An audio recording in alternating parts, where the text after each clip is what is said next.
بسم اللہ الرحمن الرحیم۔ السلام علیکم ناظرین، آپ دیکھ رہے ہیں MR نیوز اور میں ہوں راشدہ حفیظ۔ سب سے پہلے نیوز ہیڈ لائنز۔ کراچی میں آل پاکستان CNG ایسوسی ایشن کا گیس کی بندش کے خلاف سوئی سدرن گیس کمپنی کے صدر دفتر پر احتجاجی دھرنا تیسرے روز بھی جاری۔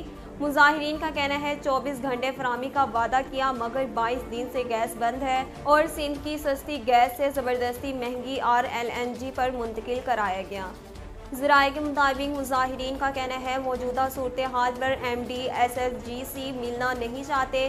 وہ کہتے ہیں وفاقی وزیر سے بات کریں، اگر وفاقی وزیر سے ملنے جاؤ تو وہ ملاقات نہیں کرتے، جبکہ مہینوں سے میڈیا بھی نشاندہی کر رہا ہے مگر کوئی سنتا ہی نہیں۔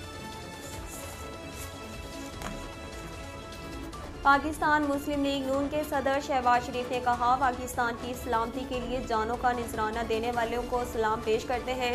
قائد حزب اختلاف شہباز شریف نے چیک پوسٹ پر حملے کی مذمت کرتے ہوئے کہا بلوچستان میں چیک پوسٹ پر حملے میں شہید ہونے والوں کے اہل خانہ سے تعزیت اور ہمدردی کا اظہار کرتے ہیں۔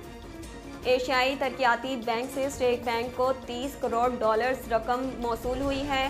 وزارت اقتصادی امور کی جانب سے جاری کردہ بیان میں کہا گیا کہ قرض کی رقم مالیاتی، تکنیکی اور گورننس اصلاحات میں مدد کے لیے استعمال کی جائے گی۔ وزارت اقتصادی امور کا کہنا ہے قرض کی رقم توانائی کے شعبے میں خرچ کی جائے گی۔ محکمہ موسمیات کے ڈائریکٹر جنرل سردار سرفراز کا کہنا ہے کراچی میں مغرب سے ہوائیں داخل ہو رہی ہیں، شہر میں ہفتے کو بارش کا سسٹم داخل ہوگا۔ سردار سرفراز کے مطابق اتوار اور پیر کو کراچی میں بارش کا امکان ہے۔ بلوچستان کے ساحلی علاقوں میں بھی بارش ہوگی۔ 28 اور 29 دسمبر کے بعد سردی بڑھ سکتی ہے۔ انہوں نے مزید کہا کشمیر، خیبر پختونخوا، گلگت بلتستان، کوئٹہ اور مری میں برف پڑے گی، جبکہ آج صبح شہر قائد میں سردی کی لہر میں اضافہ بھی ریکارڈ کیا گیا۔ ناظرین آخر میں خبر شامل کرتے چلیں قومی کرکٹ ٹیم کے سابق کپتان شاہد خان افریدی نے قومی سپر فاسٹ بولر شاہین شاہ افریدی کے لاہور قلندر کے کپتان مقرر ہونے پر اپنے خیالات کا اظہار کیا ہے۔ تفصیلات کے مطابق حال ہی میں شاہد افریدی نے نجی ٹی وی کے پروگرام میں گفتگو کرتے ہوئے کہا پوری ٹیم کو ایک ساتھ لے کر چلنا شاہین کے لیے بہت بڑی ذمہ داری ہوگی۔ مجھ سے اس حوالے سے بات ہوئی تھی تو میں نے یہی مشورہ دیا تھا کہ 1-2 سال رک جاؤ۔